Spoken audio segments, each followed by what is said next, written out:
الحمد لله وكفى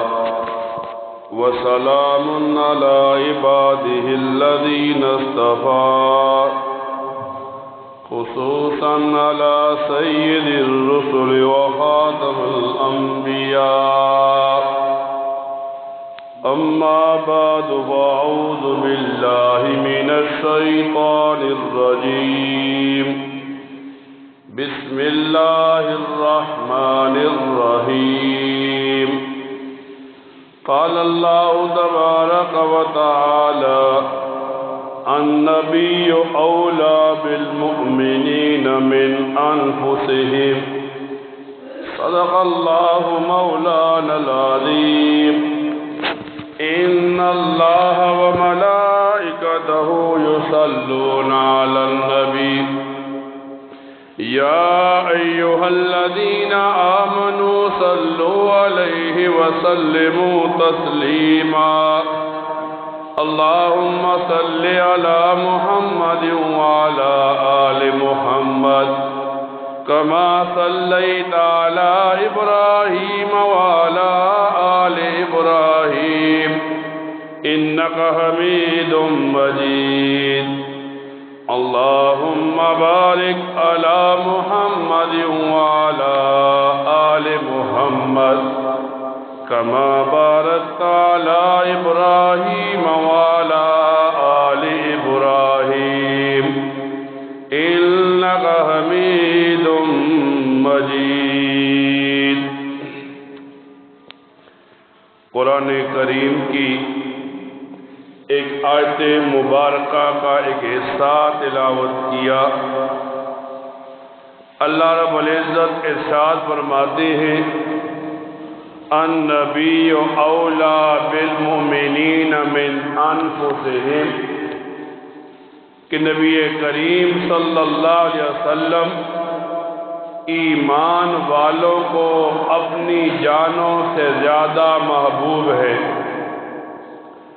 ربیع الاول کا مہینہ جب شروع ہوتا ہے پھر ربیع الاول کے مہینے میں انسان دیکھتا ہے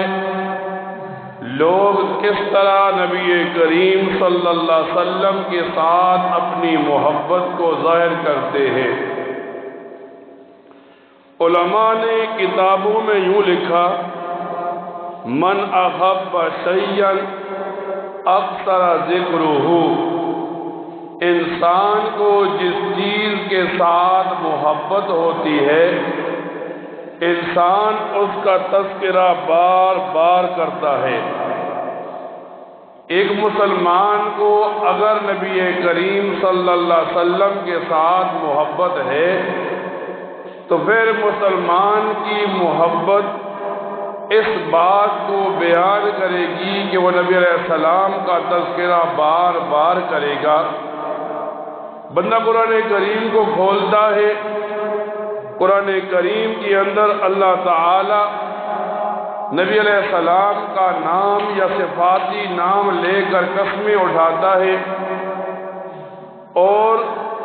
کبھی اللہ تعالیٰ کہتے فرماتے ہیں وَالضُّحَىٰ وَاللَّيْلِ إِذَا سَجَىٰ، نبی علیہ السلام کے چہرے کی قسم اٹھاتے ہیں اللہ تعالیٰ، کبھی نبی علیہ السلام کے بالوں کی قسم اٹھاتے ہیں۔ تو علماء لکھتے ہیں جس چیز کے ساتھ انسان کو محبت ہوتی ہے انسان اس چیز کا تذکرہ بار بار کرتا ہے، اور جب کسی چیز کا تذکرہ بار بار کیا جائے تو انسان کے دل میں اس چیز کی عظمت بیٹھ جاتی ہے۔ ایک آدمی اپنی زندگی کا معمول بناتا ہے، روزانہ کچھ وقت نکالتا ہے کہ وہ نبی علیہ السلام پر درود پڑھے۔ اب جیسے جیسے وہ درود پڑھتا جائے گا اس کے دل میں نبی کریم صلی اللہ علیہ وسلم کی عظمت بلند ہوتی چلی جائے گی۔ اور جب انسان کسی کا تذکرہ کرتا ہے کسی کی عظمت کو اپنے دل و دماغ میں بٹھاتا ہے تو علماء لکھتے ہیں کتابوں میں انسان کو اس چیز کے ساتھ محبت ہو جاتی ہے۔ اب ایک انسان بار بار نبی علیہ السلام کا تذکرہ کرتا ہے، بار بار آپ پر درود پڑھتا ہے، تو ایک دن مسلمان اس مقام پر پہنچ جاتا ہے کہ نبی علیہ السلام کا وہ عاشق بن جاتا ہے۔ جب بندہ صحابہ کرام کی زندگی کو پڑھتا ہے، صحابہ کرام اٹھتے بیٹھتے نبی علیہ السلام کی باتوں کا تذکرہ کرتے، پھر وہ باتیں یا حدیث بن جاتی تو ہمارے پاس پہنچ جاتی، یا وہ باتیں سنت بن جاتی تو عمل ہمارے پاس پہنچاتا۔ اب جیسے ہی ربیع الاول کا مہینہ شروع ہوا تو ربیع الاول کے مہینے کے اندر ایک مسلمان کو بتایا جاتا ہے کہ اللہ تعالیٰ کے بعد سب سے بڑی ہستی جو اس دنیا میں ہے وہ نبی کریم صلی اللہ علیہ وسلم کی ذات ہے۔ ایک آدمی سیرت کی کتاب کو اٹھاتا ہے، نبی علیہ السلام کی زندگی کو پڑھتا ہے، تو علماء اسے بتاتے ہیں کہ نبی علیہ السلام کی جسم کے ساتھ جو چیز لگ جاتی ہے وہ چیز بھی عظمت والی بن جاتی ہے۔ ایک دن یوں آتا ہے کتابوں کے اندر، نبی علیہ السلام نے فرمایا کل صبح جب لوگ جہاد کے لیے جائیں گے میں ایک آدمی کو جھنڈا دوں گا، اللہ اس کے ہاتھ پر فتح دے گا۔ اب جب صبح ہوتی ہے نبی کریم صلی اللہ علیہ وسلم حضرت علی کو بلاتے ہیں تو بتایا جاتا ہے حضرت علی کو آنکھ کی بیماری ہے۔ اب دنیا میں انسان دیکھتا ہے کسی آدمی کے منہ سے تھوک نکلتا ہے، بندے کو نفرت ہوتی ہے، بندہ سمجھتا ہے یہ تھوک ہے، گند ہے، لیکن نبی کریم صلی اللہ علیہ وسلم حضرت علی کو بلاتے ہیں، اپنے منہ سے تھوک نکال کر لعاب دون حضرت علی کی آنکھوں پر لگاتے ہیں۔ صحابہ کرام فرماتے ہیں اسی وقت حضرت علی کی آنکھیں بالکل ٹھیک ہو جاتی ہیں، تو نبی علیہ السلام جھنڈا حضرت علی کے ہاتھ میں دے دیتے ہیں۔ جب بندہ کتابوں کے اندر پڑھتا ہے ایسا ہوا نبی کریم صلی اللہ علیہ وسلم اور حضرت ابو بکر صدیق ہجرت کے لیے گئے، حضرت ابو بکر صدیق غار کے اندر صفائی کرتے ہیں تو ایک سانپ ان کو ڈس لیتا ہے۔ جب نبی علیہ السلام کے سامنے اس بات کی شکایت کرتے ہیں تو نبی علیہ السلام اپنا لعاب دان تھوک اس پر لگاتے ہیں، حضرت ابو بکر صدیق کی وہ ایڑی جس پر سانپ لڑا تھا وہ ٹھیک ہو جاتی ہے۔ دنیا کو نبی علیہ السلام کی فضیلت بتانے کے لیے صحابہ کرام نے نبی علیہ السلام کی زندگی کے چھوٹے سے چھوٹے حصے کو محفوظ کر دیا کہ قیامت تک آنے والا آخری انسان بھی سمجھے کہ نبی علیہ السلام کی فضیلت اللہ تعالیٰ نے کس طرح قائم کی۔ فرماتے ہیں جب ایک انسان کسی گرمی کی جگہ ہوتا ہے، انسان کی جسم پر پسینہ آتا ہے تو لوگوں کو پسینے کی وجہ سے بدبو محسوس ہوتی ہے۔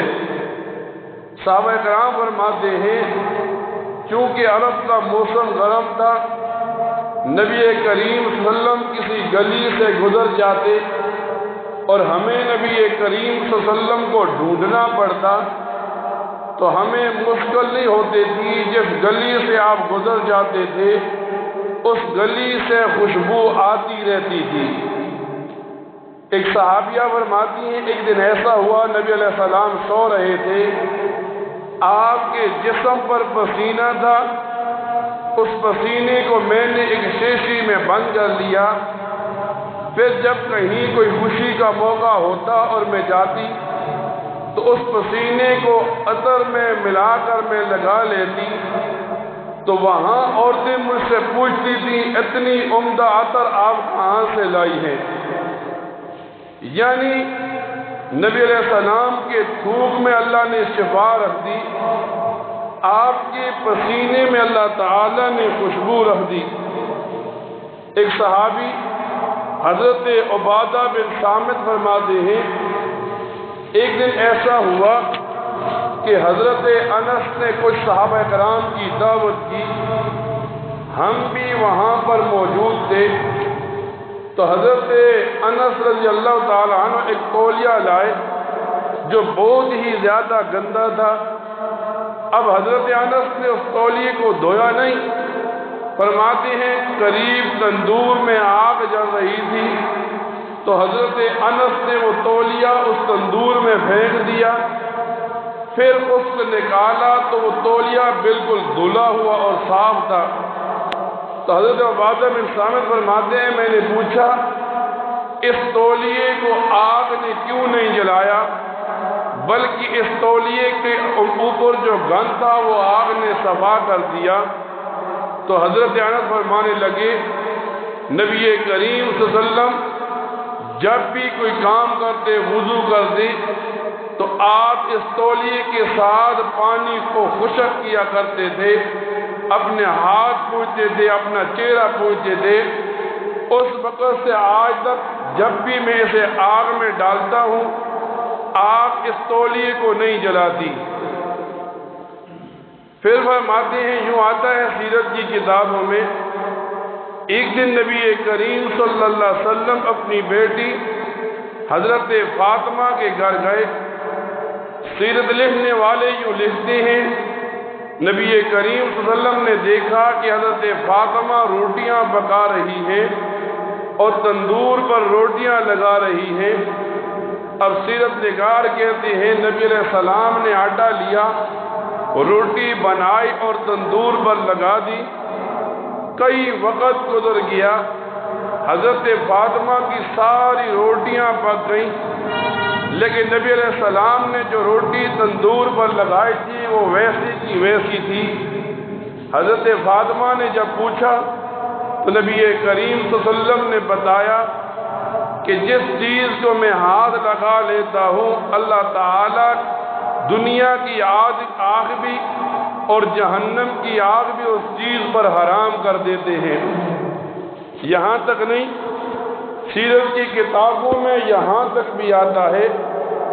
ایک صحابیہ فرماتی ہیں نبی کریم صلی اللہ علیہ وسلم جب جاتے قضاء حاجت کے لیے تو میں آپ کے پیچھے پانی اٹھائے کر چلتی کہ آپ استنجا کریں گے۔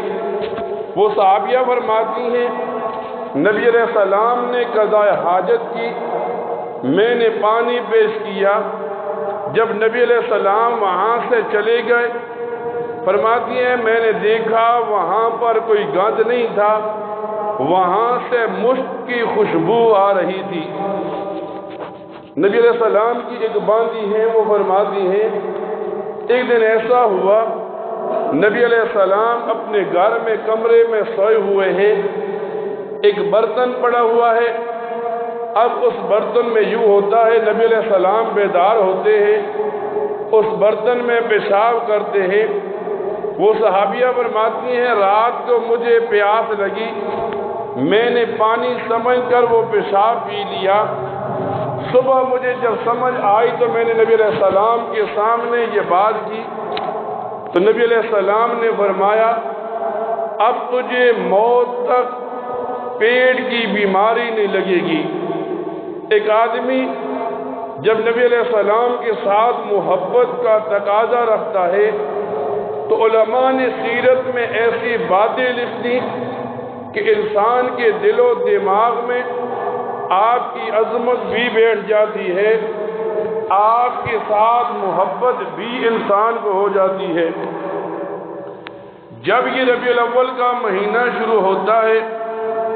ربیع الاول کے مہینے کے اندر انسان کے سامنے، ایک مسلمان کے سامنے دو باتیں ہوتی ہیں۔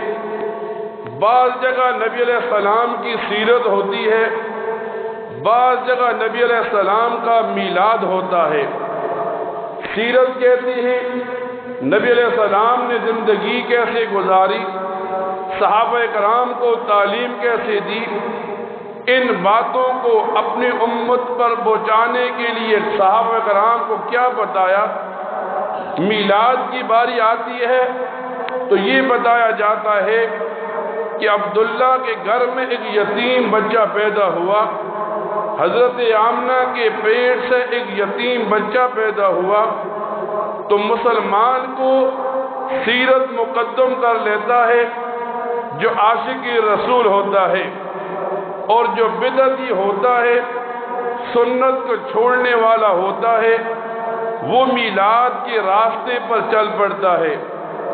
مثال کے طور پر علماء نے کتابوں میں واقعہ لکھا، نبی علیہ السلام کے ایک چاچا ہیں ابو لہب، جب نبی علیہ السلام پیدا ہوئے ایک باندی دوڑتی ہوئی گئی اور نبی علیہ السلام کے چاچا سے کہا آپ کے بھائی عبداللہ کے گھر میں بچہ پیدا ہوا ہے۔ ابو لہب نے اس خوشی کے اندر اس باندی کو آزاد کر دیا۔ پھر جب 40 سال گزرتے ہیں، نبی علیہ السلام کو نبوت عطا کی جاتی ہے، آپ لوگوں کو اکٹھا کرتے ہیں، انہیں بتاتے ہیں میں نبی ہوں، اللہ ایک ہے۔ جب نبی علیہ السلام دعوت دیتے ہیں، ابو لہب کے ہاتھ میں چھوٹے چھوٹے پتھر ہوتے ہیں، وہ نبی علیہ السلام کے چہرے پر مارتا ہے، تو قرآن کریم میں اللہ تعالیٰ فرماتے ہیں تبت یدا ابی لہب وتب، کہ ابو لہب کے دونوں ہاتھ ٹوٹ جائیں۔ تو علماء بتاتے ہیں میلاد تو کافر بھی مناتا ہے، سیرت صرف عاشق رسول ہی اپناتا ہے۔ جب میلاد کی باری آئی، ابو لہب جیسا کافر بھی خوشیاں منا رہا ہے۔ جب سیرت کا واقعہ آیا تو بلال ایک حبشے کا کالا آدمی، وہ مشقتیں اٹھاتا ہے، یہاں تک کہ وہ زمین پر چلتا ہے تو پاؤں کی آواز آسمانوں پر جنت میں نبی علیہ السلام سنتے ہیں۔ آج جب 12 ربیع الاول آتا ہے، لوگ کہتے ہیں عید کا دن ہے، پوچھا جائے کیوں، کہتے ہیں 12 ربیع الاول نبی علیہ السلام کی پیدائش کا دن ہے۔ تاریخ کی کتابوں میں کہیں یہ بات نہیں ملتی کہ نبی علیہ السلام 12 ربیع الاول کو پیدا ہوئے۔ بعض نے 7 تاریخ لکھی، بعض نے 8 لکھی، بعض نے 11 لکھی، لیکن جب بندہ سیرت کی کتابوں کو اٹھاتا ہے تو یہ بات پتہ چلتی ہے کہ نبی علیہ السلام کی وفات کا دن 12 ربیع الاول ہے۔ پہلے جب یہ مہینہ آتا تھا، لوگ کہتے تھے 12 وفات کا مہینہ، یعنی 12 تاریخ نبی علیہ السلام کی وفات ہوئی، 12 وفات کا مہینہ۔ پھر لوگوں نے بدعت کو اپنایا تو جشن عید میلاد النبی بنا لیا۔ اب یہ لوگ یہ باور کراتے ہیں نبی علیہ السلام آپ کے صحابہ نے جب یہ خوشی نہیں منائی، آج ایک بدعتی کے لیے کیسے ہو گیا کہ وہ خوشی مناتا ہے اور ثواب کماتا ہے۔ نبی علیہ السلام کے ایک صحابی فرماتے ہیں نبی علیہ السلام سے پوچھا گیا آپ ہر سوار کے دن روزہ رکھتے ہیں، کیوں رکھتے ہیں؟ نبی علیہ السلام نے فرمایا میں سوار کے دن پیدا ہوا، اس لیے میں سوار کے دن روزہ رکھتا ہوں۔ تو صحابی اس بات کو نقل کرتا ہے، محدثین بتاتے ہیں اگر ایک آدمی کہتا ہے میں عید میلاد النبی مناتا ہوں تو ہر سوار کو وہ عید منائے۔ جب 12 ربیع الاول کا دن آتا ہے، کسی صحابی سے ثابت نہیں اس نے عید منائی ہو۔ ہاں، نبی علیہ السلام کی وفات کے بعد جب 12 ربیع الاول کا دن آیا، صحابہ کرام ختم نبوت کے دشمن کے خلاف جہاد کر رہے تھے اور بڑے بڑے قاری وہاں پر شہید ہو گئے، لیکن کسی صحابی نے یہ عید میلاد النبی نہیں منائی، بلکہ ہم جس امام کے مقلد ہیں، امام اعظم ابو حنیفہ کو بندہ پڑھتا ہے، بندہ محدثین کو پڑھتا ہے، کسی سے یہ بات ثابت نہیں ہے۔ جب آج ربیع الاول کا مہینہ شروع ہوا، ایک طرف عاشق ہیں، ایک طرف بدعتی ہیں۔ عاشق کسے کہتے ہیں؟ جو 5 وقت کی نماز پڑھتا ہے، قرآن کریم پڑھتا ہے، نبی علیہ السلام کی سنتوں کو زندہ کرتا ہے۔ ایک طرف وہ ہیں جو صرف پیٹ پالنے کے لیے 12 ربیع الاول کے دن عید مناتے ہیں، پھر اپنا پیٹ بھر کر پورا سال نہ نماز کی فکر ہوتی ہے، نہ نبی علیہ السلام کی سنتوں کی فکر ہوتی ہے۔ تو ایک مسلمان کو چاہیے ربیع الاول کا مہینہ آئے تو زیادہ سے زیادہ درود شریف پڑھے، نوافل پڑھ کر نبی علیہ السلام کے لیے ثواب کرے۔ لیکن اگر دیکھتا ہے گلیوں میں جھنڈیاں لگ رہی ہیں، لوگ عید میلاد النبی منا رہے ہیں، وہ سمجھ جائے یہ مسلمان کا طریقہ نہیں، یہ ابو لہب ایک کافر کا طریقہ ہے، یہ ان لوگوں کا طریقہ ہے جو بدعت کو ایجاد کر کے دین کو مٹانا چاہتے ہیں، جو فرائض اور واجبات کو تو نہیں لیتے لیکن ایک بدعت کو راج کرنے کی کوشش کرتے ہیں۔ اللہ تعالیٰ سے دعا کیا کرے، اللہ تعالیٰ ان باتوں کو سننے کے بعد ان پر عمل کرنے کی توفیق عطا فرمائے۔ وآخر دعوانا الحمد للہ رب العالمین۔